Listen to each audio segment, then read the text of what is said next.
కథాస్రవంతి నిరంతర కథాప్రసార వాహిని కథల భాండాగారం కథాస్రవంతిని ఆదరిస్తున్న అభిమాన శ్రోతలకు నమస్కారం. ఈనాటి కథకు స్వాగతం. అమెరికా బేతాళుడి కథలు. రచన శ్రీ సత్యం మందపాటి. వినిపిస్తున్నది పప్పు భోగారావు. మొదటి కథ కథారంభం. శ్రీ సత్యం మందపాటి తూర్పుగోదావరి జిల్లా ఆత్రేయపురంలో జన్మించారు. గుంటూరులో పెరిగారు. మాస్టర్ ఆఫ్ ఇంజనీరింగ్ చేసి త్రివేంద్రంలో 10 ఏళ్లు విక్రమ్ సారాభాయ్ స్పేస్ సెంటర్లో ఉద్యోగం చేశారు. ప్రస్తుతం 42 సంవత్సరాల నుంచి టెక్సస్, అమెరికాలో ఎంతో సంతృప్తికరమైన జీవితాన్ని గడుపుతున్నారు. ఒక సెమీకండక్టర్ కంపెనీ నుంచి వైస్ ప్రెసిడెంట్ ఆఫ్ ఆపరేషన్స్గా పనిచేసి విశ్రాంతి తీసుకుంటున్నారు. తెలుగు భాష తీయదనాన్ని మరింతగా ఆస్వాదిస్తున్నారు. వృత్తి ఇంజనీరింగ్ అయితే వీరి ప్రవృత్తి సాహిత్యం. 1962 నుంచి ఎన్నో కథలు, నవలలు, కవితలు, నాటికలు, వ్యాసాలు, శీర్షికలు రాశారు. 4 సీడీలకు పాటలు రాశారు. ఇవి ఎస్పి బాలసుబ్రహ్మణ్యం, శైలజ, సాలూరి వాసురావు సంగీత దర్శకత్వంలో పాడారు. వీరి అమెరికా బేతాళుడి కథలు ఒకే రచయిత రాసిన మొట్టమొదటి అమెరికా తెలుగు డయాస్పోరా కథల పుస్తకం. వీరి సాహిత్యం మీద 2 పిహెచ్డీలు సాధించారు. మరొకరు ఎంఫిల్ చేస్తున్నారు. వీరు రాసిన కథ బృందావనం లఘుచిత్రంగా వచ్చింది. ఈ మధ్యనే వీరు రాసిన ఎక్కవలసిన రైలు డయాస్పోరా కథల పోటీలో బహుమతి పొందింది. Chaitanya Bharati, Vamsi international, Sapna, Siri foundation, Vamsi cultural trust, friendship foundation of India, Vanguri foundation, TANA, TAMA, ATA, TANTEX, tags, సిరికోన మొదలైన సంస్థల ద్వారా ఎన్నో బహుమతులు, ప్రశంసాపత్రాలు, పురస్కారాలు అందుకున్నారు. 2019 సంవత్సరంలో వంగూరు ఫౌండేషన్ ఆఫ్ అమెరికా వారి జీవన సాఫల్య పురస్కారం అందుకున్నారు. వీరి రచనలు అమెరికా బేతాళుడి కథలు, తెలుగువాడు పైకొస్తున్నాడు తొక్కేయండి, చెట్టు కింద చినుకులు, గవర్నమెంటాలిటీ కథలు, మేడ్ ఇన్ అమెరికా, ఎన్ఆర్ఐ కథలు, మరో 6 అమెరికా కథలు, చీకట్లో చందమామ నవల, ఎన్ఆర్ఐ కబుర్లు 1, ఎన్ఆర్ఐ కబుర్లు మరోటి, అమెరికా వంటింటి పద్యాలు హాస్యరచన, సత్యం శివం సుందరం అమెరికా కథలు, నిజమే కళ అయితే సంచలన నవల, సత్యమేవ జయితే సుజనరంజని శీర్షిక. వీరు అనేక ఈ బుక్స్ కూడా ప్రచురించారు.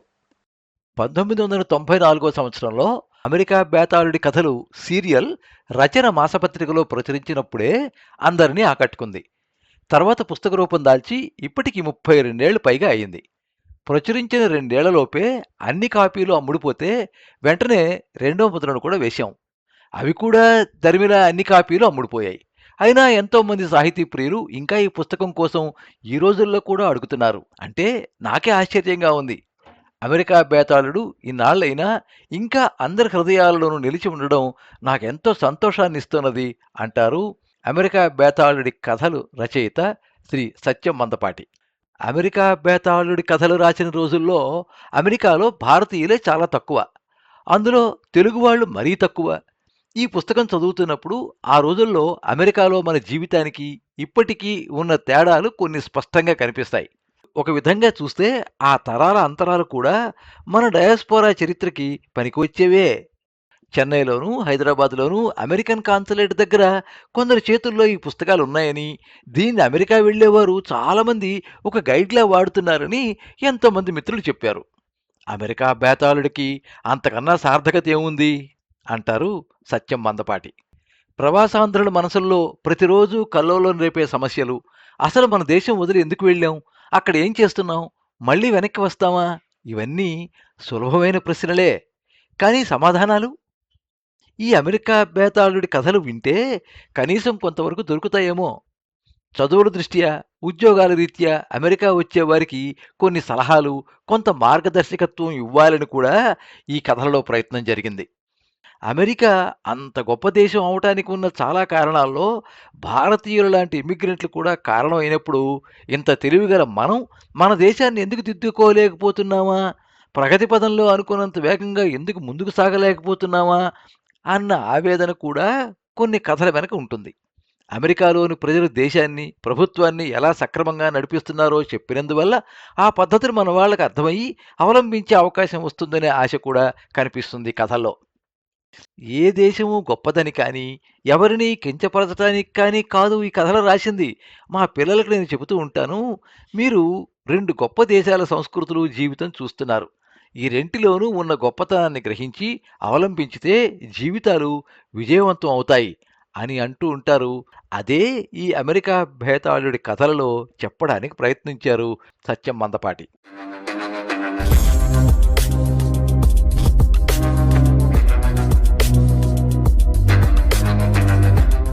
హైవే 6 మీద కారులో 60 మైళ్ళ స్పీడ్తో వెళుతున్న విక్రమరావు ఉలిక్కిపడ్డాడు. తన భుజం మీద ఎవరిదో చేయి పడటం చూసి చటుక్కున వెనక్కి తిరిగి చూశాడు.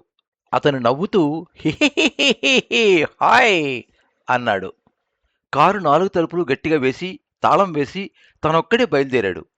మరి ఇతను కారులోకి ఎలా వచ్చినట్లు? ఎప్పుడొచ్చినట్లు? ఒళ్ళు గగురు పొడిచింది విక్రమరావుకి. అతి ప్రయత్నం మీద నోట్లోంచి మాట బయటకొచ్చింది. హూ ఆర్ యూ అడిగాడు. స్వచ్ఛమైన తెలుగులో అన్నాడతను.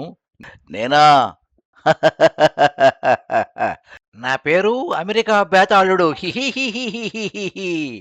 బిత్తరపోవడం కాసేపు ఆపి వెనక్కి తిరిగి దీక్షగా చూశాడతన్ని. ఎర్రగా రాగి జుట్టుతో అమెరికా వాడిలానే ఉన్నాడు, కానీ బేతాళుడు పోలికలు కనపడలేదు. ఎందుకంటే బేతాళుడు ఎలా ఉంటాడో ఇండియాలో ఎప్పుడూ చూడలేదు విక్రమరావు. ఒకవేళ చూసినా అమెరికా బేతాళుడు ఇండియా బేతాళుడిలా ఉండవలసిన అవసరం లేదు. ఏమిటి అలా చూస్తున్నావు? ఆహా, ఏం లేదు. హాలవీన్ వేషంలో నేను లేననా? హాలవీన్ అంటే అమెరికాలో దయ్యాల దినం. కారు హైవే 6 మీద నుంచి హైవే 10లోకి తిప్పాడు విక్రమరావు. హైవే ఎక్కిన తర్వాత అన్నాడు, గంటకు 100 కార్లకు పైగా వెళ్తూ ఉంటాయి ఈ రోడ్డు మీద. నీకు రైడ్ కావాలంటే నా కారే దొరికిందా? అసలు నీకింతకీ ఏం కావాలి? చెబుతాను, తీరిగ్గా చెబుతాను. నాకు సిగరెట్ ఇయ్యే. నేను సిగరెట్ తాగను. బీరు బ్రాందీ లాంటి మందులు తప్ప నేను వేరే ఏమీ తాగను. నువ్వెక్కడ పత్యం మనిషివి దొరికావయ్యా నాకు? సనగటం అయిన తర్వాత అన్నాడు బేతాళుడు. అమెరికాలో దేనికి ఆలస్యం పనికిరాదు. నేను నీ కారెక్కిన వైనని చెబుతాను. నన్ను కూడా ముందు సీట్లోకి రాని అంటూనే వెనక సీట్లో మాయమై ముందు సీట్లో ప్రత్యక్షమయ్యాడు బేతాళుడు. విక్రమరావు బేతాళుడి కాళ్ళు పరికించి చూశాడు. పాదాలు, వాటికి వేసిన బూట్లు వెనక్కి తిరిగి ఉన్నాయి. నేను బేతాళునని నీకిప్పటికి నమ్మకం కుదిరిందన్నమాట. ఇందాక నువ్వు స్వచ్ఛమైన తెలుగు మాట్లాడినప్పుడే నమ్మకం కుదిరింది. ఇక్కడి తెలుగు వాళ్లే తెలుగులో మాట్లాడడం మర్చిపోతూ ఉంటే అమెరికా వాడు తెలుగు మాట్లాడడం ఏమిటి? ఇదేదో దయ్యాల పని కాకపోతేను అని ఇందాకే అనుకున్నాను. నేననుకున్నది నిజమా కాదా అని నీ కాళ్ళు పరీక్షించాను. అంతే. విక్రమరావుకి చాలా ధైర్యం వచ్చేసింది. అందుకే చాలా ఫ్రీగా మాట్లాడేస్తున్నాడు. సరే విను, నా సంగతి చెబుతాను. పూర్వం విక్రమాదిత్యుడు ఇండియాలో రాజ్యం చేస్తున్నప్పుడు నేను బేతాళుడి వేషం కట్టాను. ఈ జన్మలో ఇప్పుడు ఈ హ్యూస్టన్ నగరంలో పనిచేస్తున్నాను. పూర్వం ఇండియాలో అనుభవం ఉన్నది కనుక అదే రకమైన పని దొరికింది నాకు. పని దొరికింది, కానీ ఇన్నాళ్ళ దాకా విక్రమార్కుడు దొరకలేదు. చివరకు నా అదృష్టం కొద్దీ నువ్వు దొరికావు. నా పేరు విక్రమాదిత్యుడు కాదు, విక్రమరావు. అదేలేవోయ్ చెవలాయ్, ఇండియాలో పేర్లు అమెరికా లాగానే మారిపోతాయి. కళ్యాణ సుందరం కేల్ గాను, రామణ సుబ్రహ్మణ్యం రేమ్ గాను మారిపోవడం లేదు. అలాగే సరే, అసలు పాయింట్కి వద్దాం. నువ్వు రోజు ఇలాగే వెళ్తావు కదా ఇంటికి. నువ్వు హైవే 6 మీదకి రాగానే నీ కారు ఎక్కుతాను. మన చుట్టూ జరిగే విషయాల మీద హస్క్ వేసుకుందాం. చివరిలో నేను కొన్ని ప్రశ్నలు అడుగుతాను. వాటికి జవాబు చెప్తే వెంటనే నేను నీ కారు వదిలేసి స్థానిక టెలివిజన్ కేంద్రం మరి హెలికాప్టర్ ట్రాఫిక్ రిపోర్ట్స్ కోసం ఇక్కడే పైన తిరుగుతుంటుందిలే, దాంట్లో ఎక్కి వెనక్కి వెళ్ళిపోతాను. నువ్వు జవాబు తెలిసి చెప్పకపోతే నీ బుర్ర 1000 చెక్కలైపోవద్దులే. నీ బుర్ర పగిలిపోయిందంటే నాకు ఇంకో విక్రమార్కుడు దొరక్క ఈ ఉద్యోగం పోతుంది. పోనీ నీ కారు టైర్లు డామ్ అంటాయి. అర్ధరాత్రి దాకా ఈ రోడ్డును పడి ఇబ్బంది పడాల్సి వస్తుంది. అందుకని నీ బుర్ర ఉపయోగించి నా ప్రశ్నలకు జవాబులు చెబుతూ ఉండు, సరేనా? సరే అనక తప్పలేదు విక్రమరావుకి. రోజు ఇంటికి వెళ్ళేటప్పుడు రేడియోలో రాక్ మ్యూజిక్ వినలేక చస్తున్నాడు. ఈ బేతాళుడుంటే కాస్త కాలక్షేపంగా ఉంటాడులే అని అనుకున్నాడు. కారు డిక్కీలో 1 కాదు 2 టైర్లు స్పేర్గా ఉన్నాయి, ఏం పర్వాలేదులే అని కూడా అనుకున్నాడు. సరే, తొందరగా కానీ ఇవాల్టి కదా. గొంతు సవరించుకుని ప్రారంభించాడు అమెరికా బేతాళుడు. పోయిన శనివారం సాయంత్రం సరిగ్గా టీవీ చూస్తూ కూర్చున్నాను. హీహా ప్రోగ్రాం బోర్ కొట్టేసింది. ఏం చేయాలా అని తిరుగుతూ ఉంటే సుబ్బారావు గారి ఇల్లు కనపడింది. లోపలికి తొంగి చూస్తే సుబ్బారావు గారు మంచం మీద పడుకుని ఉన్నాడు. ఆయన శరీరం అక్కడే ఉంది. కానీ ఆత్మ మాత్రం అక్కడ లేదు. వాళ్ళ ఆవిడతో పాటు భారతదేశం పోయింది. పోయి విజయవాడ దుర్గాభవన్‌లో ఉప్మా పెసరట్టు తింటున్నాది. ఈలోగా ఫోన్ మోగింది. సరే, కాసేపు కాలక్షేపం అవుతుందని సుబ్బారావు శరీరంలోకి దూరి ఫోన్ తీశాను. అప్పారావు పిలుస్తున్నాడు. ఏం మహానుభావ, 6 గంటలకే వస్తానని ఇప్పటిదాకా రాలేదు. నిద్రపోతున్నావా? తొందరగా బయలుదేరు. అందరూ వచ్చేశారు అని టక్కున ఫోన్ పెట్టేశాడు. సరే, పెద్ద మనిషి పిలిచి భోజనం పెడతానంటున్నాడు. మోకాలు అడ్డం పెట్టడం ఎందుకని సుబ్బారావు రూపంలో అప్పారావు ఇంటికి వెళ్ళాను. విక్రమరావుకి 6 పెగ్గలు బ్రాందీ, సోడా కలుపుకోకుండా గడగడా తాగినంత నిషా వచ్చేసింది. ఏమిటో ఈ పరకాయ ప్రవేశాలు అవి. ఏవో కాశీ మజిలీ కథల్లో చదవటమే కానీ ఎప్పుడూ చూడలేదు ప్రత్యక్షంగా. సరే, నిండా మునిగిన వాడికి చలేమిటి అని వింటూ కూర్చున్నాడు. అప్పారావు ఇంటికి వెళ్ళేసరికి చిదంబరం, ప్రసాద్, రాజారావు, కొండలరావు అందరూ మంచి వాగ్యుద్ధంలో ఉన్నారు. అమెరికా యుద్ధప్రియ దేశం అంటే వార్లవర్ అన్నమాట. న్యూక్లియర్ బాంబులు చేతిలో పట్టుకుని ప్రపంచ శాంతిని కాపాడుతానంటే ఎవరు నమ్ముతారు చెప్పండి? లెబనాన్లో యుద్ధం చేస్తూ జనాన్ని చంపుతూ పీస్ కీపింగ్ ఫోర్స్ శాంతి నెలకొల్పుతున్నది. గ్రెనడా లాంటి చిన్న దేశం మీద దాడి చేసి హాస్పిటల్ మీద బాంబులు వేసి శాంతిని నెలకొల్పుతున్నది. అనర్గళంగా ఉపన్యాస ధోరణిలో అంటున్నాడు ప్రసాద్. మాస్కో లుముంబా యూనివర్సిటీలో డాక్టరేట్ చేసి ఇండియాలో 10 ఏళ్లు పనిచేసి 2 ఏళ్ల క్రిందట ఈ దేశం వచ్చాడు ప్రసాద్. మీరేం తీసుకుంటారు అడిగాడు అప్పారావు నన్ను. ఉప్పు నిమ్మకాయ కలిపిన మజ్జిగ అని అనబోతున్న సుబ్బారావు శరీరాన్ని నోరు మూయించి స్కాచ్ ఉంటే ఇవ్వండి అన్నాను. ప్రసాద్ గారు, మీరు ఈ దేశంలో ఉంటూ వీళ్ళ చీజ్ తింటూ వీళ్ళనే తిట్టడం బాగులేదు. ఇక్కడ ముఖ్యంగా మనం గమనించవలసింది ఏమిటంటే రష్యా ప్రపంచమంతా కమ్యూనిజంతో నింపేద్దామని చూస్తున్నది. ఆ కమ్యూనిస్టుల్ని ఆపాలంటే అమెరికాకే సాధ్యం. అందుకే వీళ్ళని మనం సపోర్ట్ చేయాలి. ఒక్క నిమిషం చెప్పడం ఆపి బల్ల మీద ఉన్న ప్లేట్లోంచి ఒక సమోసా తీసి నోట్లో వేసుకున్నాడు చిదంబరం. కొంచెం కూడా బీరు పోకుండా గ్లాసులో బీరంతా తాగి గ్లాసు బల్ల మీద పెట్టి ప్రసాద్ అన్నాడు, మాస్టారు, రష్యా కమ్యూనిజాన్ని ప్రపంచం మీద రుద్దుదామని అనుకుంటున్నదన్నారు మీరు. ఓకే, మాట వరుసకి టెంపరీగా ఒప్పుకుందాం. మరి అమెరికా ఏం చేస్తున్నదంటారు?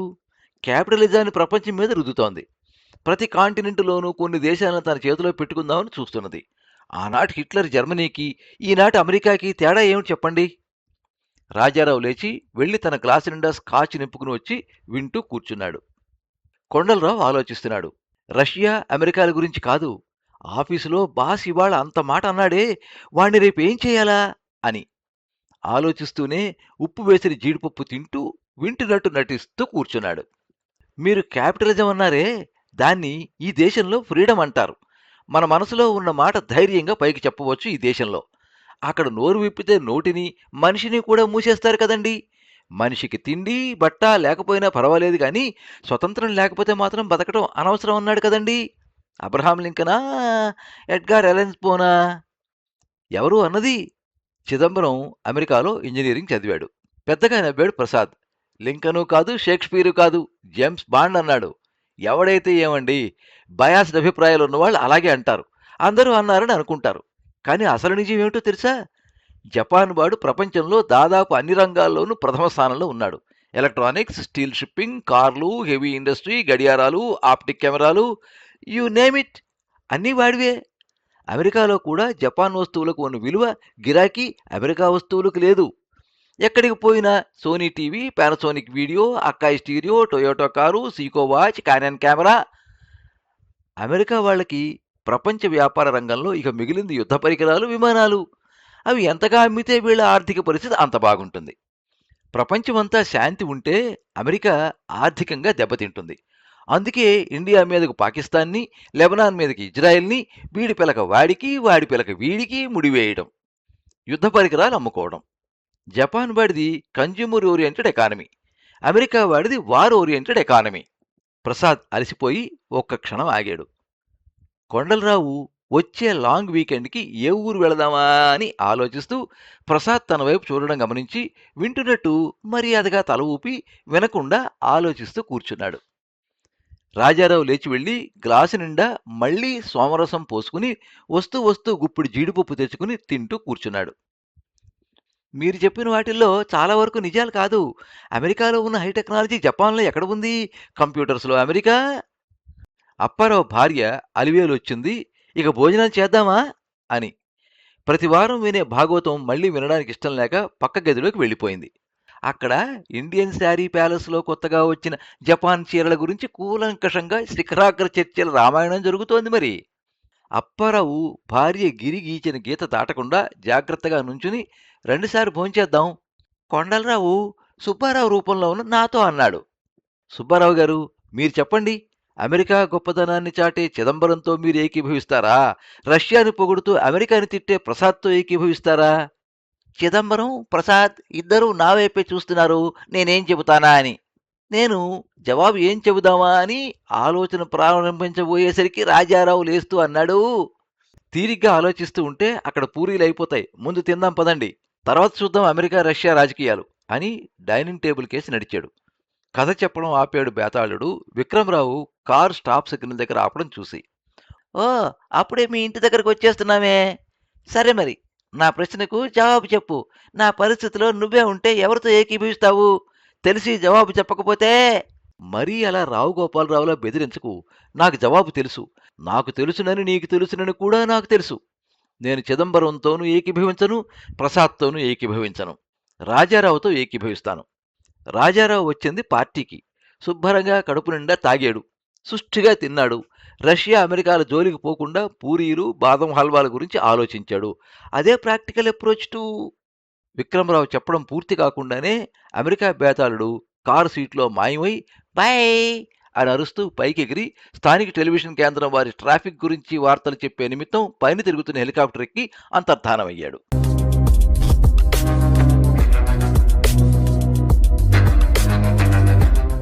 మీరింతవరకు అమెరికా బేతాళుడి కథల నుండి మొదటి కథ కథారంభం విన్నారు.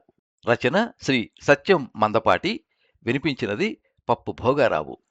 ఈ కథనం మీకు నచ్చినట్లయితే ఈ వీడియోని లైక్ చేయండి, మీ మిత్రులకు షేర్ చేయండి, మీ అభిప్రాయాన్ని కామెంట్స్లో తెలియజేయండి. మీరు మొదటిసారి ఈ ఛానల్లో కథ వింటున్నట్టయితే ఈ ఛానల్ని సబ్స్క్రైబ్ చేసుకోండి. పక్కనుండే బెల్ ఐకాన్ని తప్పకుండా నొక్కండి. ఈ ఛానల్ ద్వారా వినిపించే కథలు, కబుర్లు, వ్యాసాలు అన్నీ ఎప్పటికప్పుడు మీకు అందజేయబడతాయి.